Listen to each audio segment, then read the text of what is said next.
রমজানের শেষ 10 দিনে ফিলিস্তিনিদের পদচারণায় মুখর হয়ে ওঠে আল আকসা মসজিদ। হাজারো মুসল্লি এখানে ছুটে আসেন ইত্তেকাফ ও ইবাদতের জন্য। কিন্তু এবারের দৃশ্যপটটি সম্পূর্ণই ভিন্ন। 1967 সালের পূর্ব জেরুজালেম দখলের পর এই প্রথম রমজানের শেষ 10 দিনে আল আকসা এবং ওল্ড জেরুজালেম শহর পুরোপুরি মুসলিম শূন্য করে রেখেছে ইসরায়েল।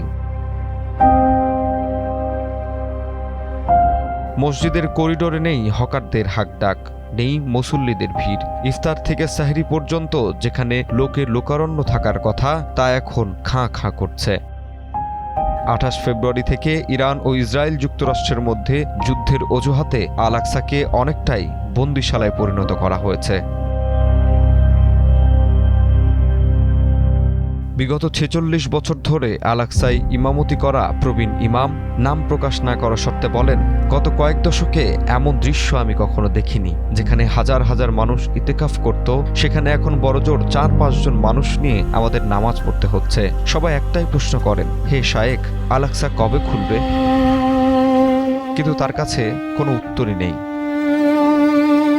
এই পরিস্থিতিকে ইসরায়েলি দখলদারিত্বের পরিকল্পিত নীল নকশা হিসেবে দেখছে গভর্নরেট কর্তৃপক্ষ। তাদের মতে জরুরি অবস্থার অজুহাতে জর্ডান পরিচালিত ওয়াক্কাফ কমিটির ক্ষমতা কমিয়ে আল আকসায় সরাসরি ইসরায়েলি নিয়ন্ত্রণ প্রতিষ্ঠা করাই তাদের মূল লক্ষ্য। একদিকে মুসলিমদের জন্য মসজিদ বন্ধ রাখা হয়েছে, অন্যদিকে ইহুদি ধর্মাবলম্বীদের পুরিম উৎসব পালনের জন্য হাজার হাজার মানুষকে জেরুজালেমের রাস্তায় চলাচলের অনুমতি দেওয়া হয়েছে। এই চরম উত্তেজনাকর পরিস্থিতিতে ফিলিস্তিনিরা মনে করছেন আল আকসার এই নীরবতা কেবল নিরাপত্তার কারণে নয়, বরং পবিত্র শহরের জনতাত্ত্বিক ও ধর্মীয় পরিচয় বদলে দেওয়ার এক সুদূর প্রসারী ষড়যন্ত্র।